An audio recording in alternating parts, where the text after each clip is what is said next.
Do you believe that Nico Iamaleava will finish the season as a Bruin? Because I see pitfalls. Number one, I think that there's a heck of a chance that negotiations could fall through and he doesn't end up at UCLA in the first place. So maybe by the time you're watching this, it's dated and we apologize. Number two, I think his dad's a little insano. And as I was told by somebody that speaks to the family on a regular basis, just not very bright. I believe there is a better than average chance. And remember, this is the show that we broke that he wasn't at practice, that there was a good chance he wasn't going to be a Vol. This is just 1 week ago. I don't feel very strong at all that Nico finishes the season as a Bruin. And I could easily see him. Now he's back in LA theoretically. He's got all those quarterback coaches that just grow on trees out there. I could easily see him not finishing the season, saying, was it Maurice Clarett that did this, I believe?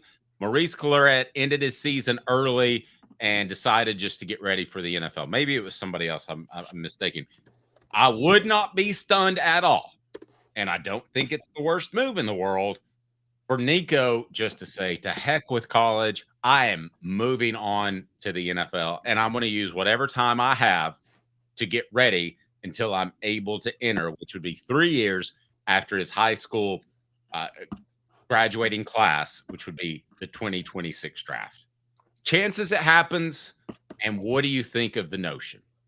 I think it's actually a super smart thing to do. And the biggest reason I think it's a smart thing to do is if Nico, look, I don't believe in this offense that they're running. I don't believe in the coaching at UCLA. I don't believe in the help Nico has. So I think he's going to struggle significantly this year. There's already an intangible question about Nico. The last thing you want is to devalue your stock from a tangible perspective. I think he can only hurt his draft stock playing for UCLA this year. And I agree. Yeah, and so I see you. And at least you can leave Tennessee saying that Joey guy didn't know what the world he was doing. I signed up to play for Alex Golish and Josh Heupel, not Joey and Josh. Yeah, exactly. You got someplace you could blame it on. And NFL coaches, when they watch Tennessee's offense last year, they're going to realize that it wasn't any sort of pro style, that it was incredibly limited by personnel. I think you've got an argument with NFL scouts that you won't have in 6 months or 8 months. And also, so Maurice Clarett's the one who did it. He won. For those who don't remember, Maurice Clarett won his case initially.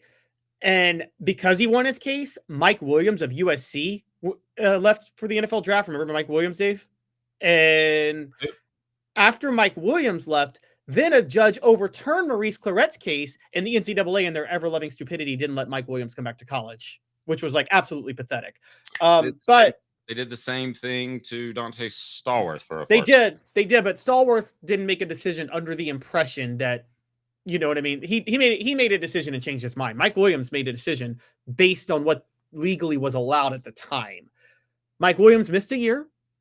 And what did he do? He ended up getting drafted anyway, and he played 6-7 years in the NFL and had a pretty good career in the NFL as a receiver. So, I mean, I totally agree. And you're seeing this with some college basketball players now, where they just shut things down and decide to go pro. And I mean, you're going to see that with the pros. So, I mean, with college football, I would do it if I were Nico. And that would also, I mean, look, people are going to question about the intangibles. Something Dave has brought up that Dave is absolutely right on. And anybody who knows NFL coaches knows this. They are the most arrogant narcissists in the world. Somebody thinks that they're going to be able to work with Nico to a certain degree. I guarantee you, Sean McVay would look at Nico lighting it up in an individual pro day at his high school. And he'd probably have Mike Matthews fly out there and run routes for him. But I will absolutely tell you that Sean McVay or any offensive coach would look at him and that ability and say, I can make him special. And I believe that. I will believe that till the day I die. I don't think he helps himself. Now, somebody pointed out on the message board that he's not going to get drafted in the 3rd round. I want to be real clear. This is just the first step of a reclamation project. The next step might be getting drafted in the 6th, 7th round, or not getting drafted, which isn't the worst thing in the world because he could pick his spot. So I'm not saying by sitting out, he's suddenly a highly valued pick. I'm just saying he's going to have NIL issues at UCLA. You can see him coming because he's going to make a lot less money. Who that was unhappy with their job and went to the same job somewhere else and made less money and was like, oh, this is pretty cool. Yeah, nobody's ever done that. Nobody's ever done that. I mean, even if you did do that, say you got laid off at a job and had to go to a job for lesser money, it's like I've known people who've had to deal with that. They very obviously don't want to be at their other job.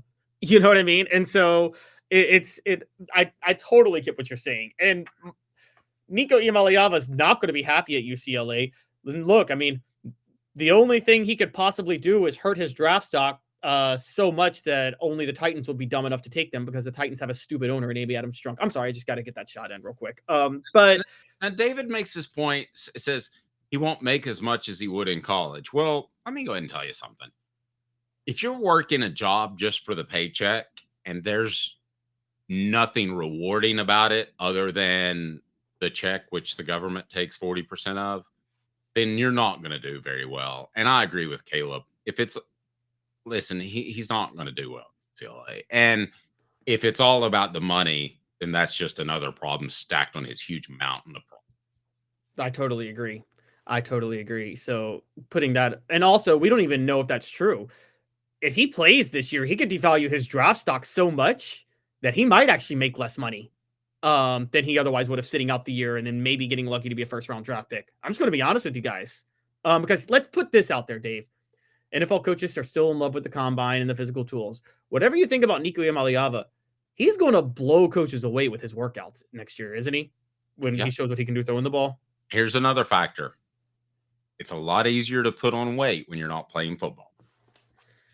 Oh my gosh, yes. Oh my gosh, yes. I mean, listen, every player I've talked to maybe one or two players in my life that said they actually gain weight during football. Almost everybody loses 10, 15, 20 pounds. Because you're running, and particularly like with tempo-based offenses now, you're running so much. I remember learning from Tim Grover was talking about this when they beefed up Michael Jordan for the Bad Boy Pistons. He said, "Do you realize how hard it was to put 15 pounds on Michael Jordan when you're playing basketball? You realize how hard it is to add 15 pounds in basketball when you're running nonstop?" Set up our poll question brought to you by Newbert Collision Center. For nearly 50 years, Newbert Collision Center has been East Tennessee's best choice for quality repair work and fantastic customer service. JoeNewbertCollision.com. JoeNewbertCollision.com. What's the poll question, Caleb? Should Nico just go pro? Yes, he's not made for college, or no, he's horrible. Dave really just had to throw subtle shade at Nico. You would do something like that, Dave. What's wrong with you? I'm a bad person, but boy, do I love good content. The show broadcast from the Ted Russell Ford Lincoln Studios. Caleb will give us the answer to that poll question and the previous one that I thought was really good. And we're represented by Banks & Jones, Tennessee's trial attorney, banksandjones.com. From the Ted Russell Ford Lincoln Studios, TedRussellFord.net, TedRussellLincoln.net. The results in this poll are pretty good. Please vote. Like a blast from the past, the Super Dealer is back. Look to the skies, Knoxville. The Super Dealer is fighting for price, service, and the American-made. Ted Russell Ford is East Tennessee's #1 volume Ford dealer. Save up to $4,350 on a new Ford F-150 XLT, or get into a new Ford Ranger XLT with no payments for 90 days. Come see the Super Dealer today at either Ted Russell Ford location. All right, so what is the answer to the poll question? The answer to the poll question is hilariously, should Nico just go pro? Yes, he's not made for college, 21%. No, he's horrible, 79%. It's Dave just had to, there's no option of no, he needs to develop. It's no, he's horrible. Dave just wants Tennessee fans saying he's horrible. The same Tennessee fans that were in love with this kid 9 months ago. Or no, not 9 months ago, 9 days ago. Yeah, you're right.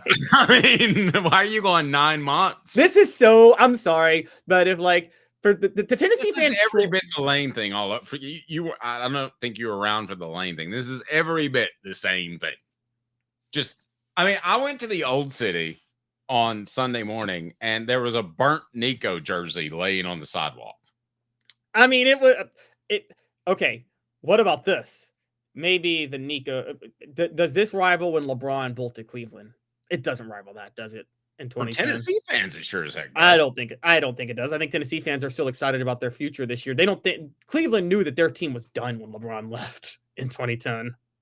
I mean, And also, Josh Heupel didn't go out and accuse Nico of quitting last season like Dan Gilbert did with LeBron and the Cavs owner did.